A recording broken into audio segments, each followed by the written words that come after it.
கொடுத்துருக்கிறோம்.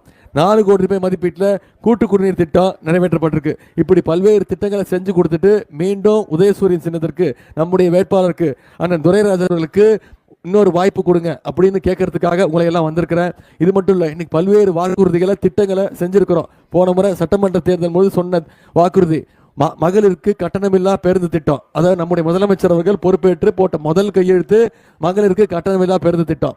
அதே மாதிரி அரசு பள்ளியில் படிக்கக்கூடிய மாணவ மாணவிகளுக்கு கல்வி ஊக்கத்தொகை வாங்கியிருக்கிறோம். மாதம் 1000 ரூபா கல்வி ஊக்கத்தொகை வாங்கியிருக்கிறோம். அரசு பள்ளியில் படிக்கக்கூடிய மாணவர்களுக்கு முதலமைச்சர் காலை உணவு திட்டத்தை அமல்படுத்தியிருக்கிறோம். இப்படி பல்வேறு திட்டங்களை செஞ்சு கொடுத்துருக்கிறோம். இந்த கடந்த 3 மாதங்களில் 10 லட்சம் கல்லூரி மாணவ மாணவிகளுக்கு இலவச லேப்டாப் திட்டத்தையும் அறிவித்து செயல்படுத்தியிருக்கிறோம். முக்கியமாக ஒரு திட்டம் உங்கள் அத்தனை பேருக்கு தெரியும், கலைஞர் மகளிர் உரிமை தொகை திட்டம். கடந்த 3 வருடங்களாக 1,31,00,000 மகளிருக்கு மாதம் 1000 ரூபா நம்முடைய திராவிட மாடல் அரசு நம்முடைய முதலமைச்சர் கொடுத்திருக்கிறார். அந்த திட்டத்தை தேர்தல் காரணம் காட்டி எப்படியாவது நிப்பாட்டணும்னு அதிமுகவும் பாஜகவும் முயற்சி பண்ணாங்க. தேர்தல் காரணம் காட்டி நீதிமன்றத்துக்கு போய் உரிமை தொகை திட்டத்தை நிப்பாட்டணும்னு முயற்சி பண்ணாங்க. ஆனால் நம்முடைய முதலமைச்சர் என்ன பண்ணாரு, பிப்ரவரி மாதம், மார்ச் மாதம், ஏப்ரல் மாதம் 3 மாதத்துக்கு சேர்த்து 3000, கோடைகால சிறப்பு நிதி 2000ன்னு 5000 ரூபா ஒரே டிரான்ஸ்ஃபர்ல நம்முடைய முதலமைச்சர் அவர்கள் 1,31,00,000 மகளிருக்கு கொடுத்தாரு. 1,31,00,000 குடும்பங்களுக்கு 5000 ரூபா ஒரே டிரான்ஸ்ஃபர்ல நம்முடைய தலைவர் அவர்கள் அமைச்சு கொடுத்து விட்டார். இப்போ நம்முடைய தலைவர் வாக்குறுதி கொடுத்திருக்கிறார், மீண்டும் ஆட்சி அமைஞ்சோடனே மகளிர் உரிமை தொகை 1000 இல்லை, அதை உயர்த்தி 2000 ரூபா உயர்த்தி தருவேன்னு வாக்குறுதி கொடுத்திருக்கிறோம். முதலமைச்சர் காலை உணவு திட்டம் 5ஆம் வகுப்பு வரைக்கும் இல்லை, 8ஆம் வகுப்பு வரைக்கும் வழங்கப்படும் வாக்குறுதி கொடுத்திருக்கிறோம். கல்வி ஊக்கத்தொகை 1000 ரூபாய் இல்லை 1500 உயர்த்தப்படும் வாக்குறுதி கொடுத்துருக்கிறோம்.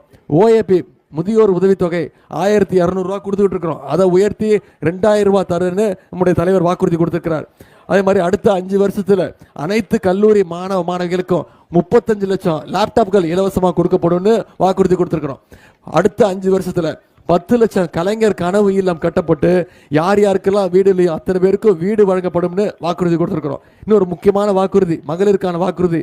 ஆட்சி அமைஞ்சோன்னே நம்முடைய முதலமைச்சர் அனைத்து மகளிருக்கும் 8000 ரூபாய் அந்த கூப்பன் வழங்கிடுவான். அதை வச்சு மகளிர் உங்கள் வீடுகளுக்கு என்ன தேவையோ, என்ன மின்சாதன பொருட்கள் என்ன தேவையோ அதை நீங்களே முடிவு செஞ்சு வாங்கிக்கலாம். ஏசியா, ஃப்ரிட்ஜா, மிக்சியா, வாஷிங் மிஷினா, எதுவோங்கிறது நீங்களே முடிவு பண்ணி உங்கள் வருஷத்துக்கு வாங்கிக்கலான்னு நம்முடைய முதலமைச்சர் அவர்கள் வாக்குறுதி கொடுத்துருக்குறாங்க. இந்த திட்டங்கள்லாம் நிறைவேற்றணும்னா மீண்டும் திராவிட மாடல் 2.0 ஆட்சி அமைய போகுது உறுதி. அதில் இந்த ஸ்ரீரங்கம் தொகுதியில் சென்ற முறை கிட்டத்தட்ட 20,000 வாக்கு வித்தியாசத்தில் உதயசூரியன் சின்னத்துக்கு வாக்களித்து ஜெயிக்க வச்சிங்க. இந்த முறையும் குறைஞ்சது 25,000 30,000 ஓட்டு வித்தியாசத்தில் அண்ணன் துரைராஜ் அவர்களை வெற்றி பெற வைப்பீங்க அப்படின்ற அந்த நம்பிக்கை இருக்கு.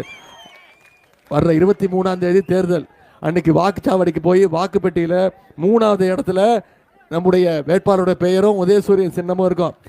அதில் நீங்கள் போடுற வாக்கு உதயசூரியன் சின்னத்துக்கு போடுற வாக்கு நம்முடைய திராவிட மாடல் ஆட்சி 2.0 மீண்டும் அமையறதுக்கான ஒரு நல்ல அறிகுறியாக இருக்கும். அதை நீங்கள் செய்வீங்கன்ற நம்பிக்கையில் வாக்குப்பதிவின் போது வாக்குப்பெட்டியில் அண்ணனுடைய பெயர் 3ஆம் இடத்துல இருக்கும். ஆனால் மே 4ஆம் தேதி வாக்கு எண்ணிக்கையின் போது அது முதல் இடத்துல இருந்து வெற்றி நிச்சயம். இந்த ஸ்ரீரங்கம் தொகுதி மீண்டும் திமுகவோட கோட்டை அப்படிங்கிறத இந்த சட்டமன்ற தேர்தலில் நீங்கள் நிரூபித்து காட்டுவீங்கன்னு உங்களை எல்லாம் நான் அன்போடு கேட்கிறேன், பண்போடு கேட்கிறேன், பாசத்தோடு கேட்கிறேன், உரிமையோடு கேட்கிறேன், உங்கள் வீட்டு பிள்ளையாக இருந்து கேட்கிறேன், இன்னும் பெருமையாக சொன்ன தலைவருடைய மகனாக இருந்து கேட்கிறேன், முத்தமிழ் டாக்டர் கலைஞருடைய பேரனாக இருந்து உதயசூரியன் சின்னத்தில் வாக்களிங்க.